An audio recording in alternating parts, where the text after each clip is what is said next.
We don't like to think about it when we go to the doctor, but medical science is a trial and error process, and it's gone down some dark paths before getting things right. Remedies we used to depend on are regularly found to be much less effective than we initially believed, like when doctors used to use leeches to draw out the bad blood. Sure, we can laugh at that now, but when medical failures hit in the last 30, 10, even 5 years, it feels a little less silly. So, today, we're taking a deep dive into the biggest medical product disasters in history. But before we get started, be sure to subscribe to the Weird History channel. After that, leave a comment and let us know what other medical malpractice you'd like to hear about. All right, Doc, wash up and get in your scrubs.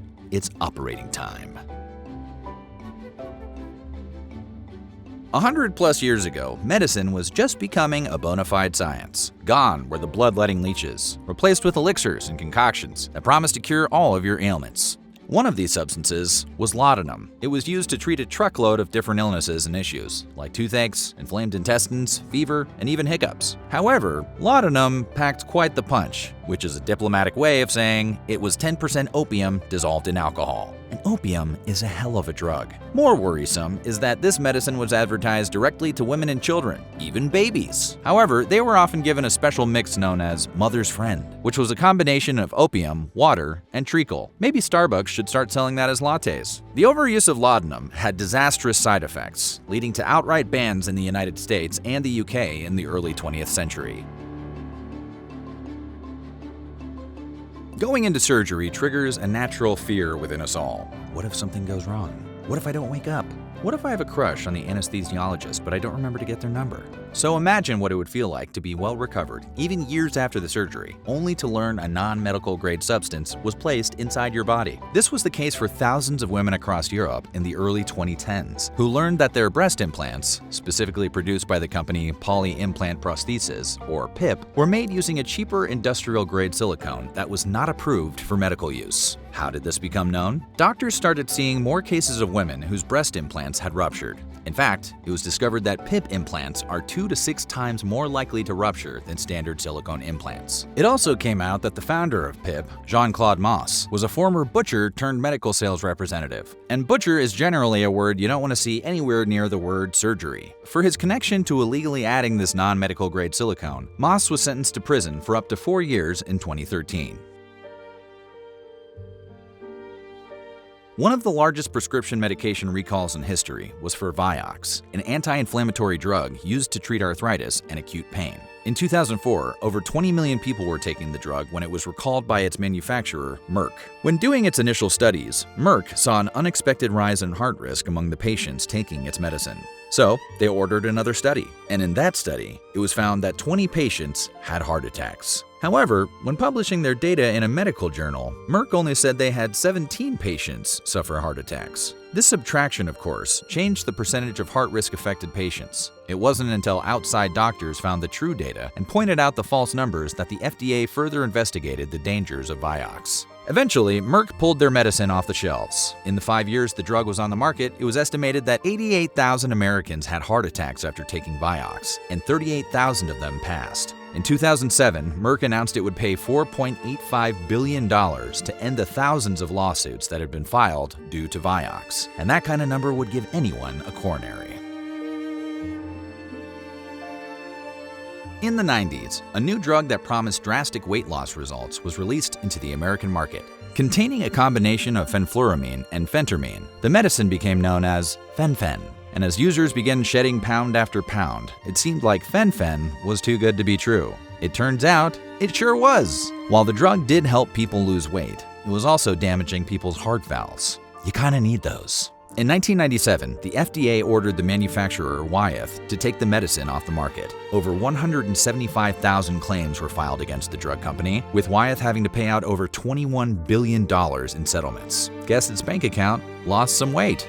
Get it?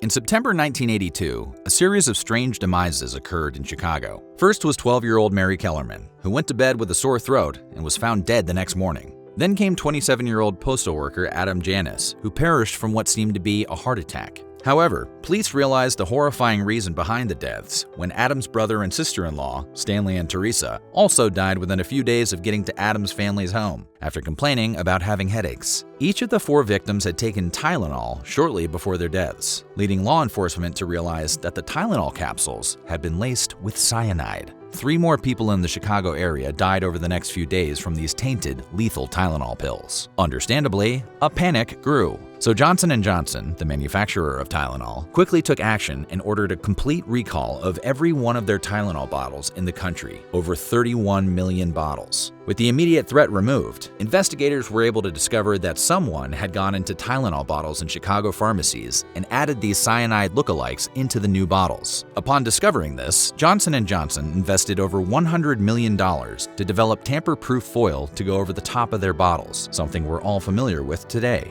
Additionally, they moved away from the capsule form of their pill to a new caplet which was coated with easy-to-swallow gelatin that couldn't simply be opened up like the old capsules. Nobody was ever charged for the murders, though a man named James William Lewis sent Johnson & Johnson an extortion letter demanding money to stop the poisonings. After an FBI investigation, however, no DNA evidence could link Lewis to the crime. He passed away in 2023 at age 76. Unfortunately, there is often a deadly reason why certain laws and regulations come to pass. This was the case for certain rules passed and focuses taken by the FDA, or Food and Drug Administration. It all started in 1937 when a medicine, sulfanilamide, was being successfully used to treat streptococcal infections, which can range from strep throat to scarlet fever. All was well until the drug was transformed into a new liquid form, which included a new ingredient, diethylene glycol, or DEG. In fact, this new elixir was being prepared using 70% DEG. At the time, DEG was considered to be harmless, and the FDA didn't require toxicity tests to be performed on new formulations of existing drugs. This turned out to be a grave error. Since no testing was done, no one realized that DEG can, in fact, be deadly. The resulting 105 fatalities led to a comprehensive overview of drug safety standards and the shifting of the FDA's drug focus in 1938. In 1997, people struggling with diabetes were excited to hear of a new medication called Resilin. The FDA was also rearing to get the medication to patients, so much so that Resilin was the fastest approved diabetes pill in the United States. While Americans started taking the medication to help lower their blood glucose levels, other countries grew wary of the seemingly miraculous drug. In the UK, they pulled the medication just 6 weeks after its release, when it had already caused 135 cases of serious liver toxicity and 6 deaths. For some hotly debated reason, the FDA kept Resilin available until a journalist and a group of FDA staffers, called the Termites by one medical officer, sent internal FDA emails detailing the concerns of the side effects of the drug to Congress. After this push, the drug was finally pulled in the US in March 2000, after the suspected deaths of hundreds of its users. So, thanks, Termites! In a cruel twist of fate, many mothers who struggled with infertility realized a pill they took may have impacted their children's reproductive organs. Between 1938 and 1971, diethylstilbestrol, or DES, was a synthetic estrogen prescribed to pregnant women who had infertility issues. In total, it's believed that 5 to 10 million people were exposed to DES during this period. It was later discovered that this drug negatively affected the fetus when the mother took the pill. As adults, children of DES can have a host of different issues. For DES sons, there don't seem to be as many health implications, though they may have specific issues dealing with their testicles. That doesn't sound much better. For DES daughters, however, there are many different hardships they could face, including a higher risk of breast cancer, altered shape of the cervix or uterus, and problems with pregnancy. DES daughters also have a 40 times higher chance of developing clear cell adenocarcinoma, a rare kind of cervical cancer.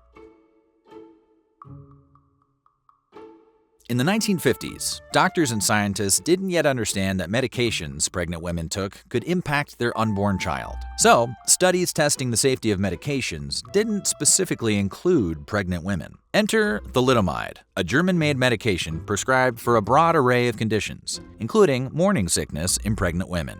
Thalidomide catapulted onto the market as a safe medication after the research team found it was impossible to give a lethal amount of the drug to animals. Apparently, this was all the evidence, and soon the drug was available in 49 countries around the world. Companies even touted its harmless nature, saying it could be given to pregnant women and nursing mothers without adverse effects on the mother or child. However, one country was not on that list: the United States. The FDA wasn't shown definite proof that refuted the claims of long-term thalidomide patients who said they had developed nerve damage after prolonged usage of the drug. Without this, the FDA wouldn't approve the drug. It turned out to be a blessing for American women that the FDA turned down the drug, as it was discovered that thalidomide was harming unborn babies. These children grew to have a variety of different ailments affecting internal organs, eyesight, and brain damage. Some even developed what became known in the media as flipper hands. However, these many different symptoms made the link to thalidomide hard to find, which allowed the drug to be on the market for 5 years. It's estimated that 10,000 babies across the world suffered due to their pregnant mothers taking this medication,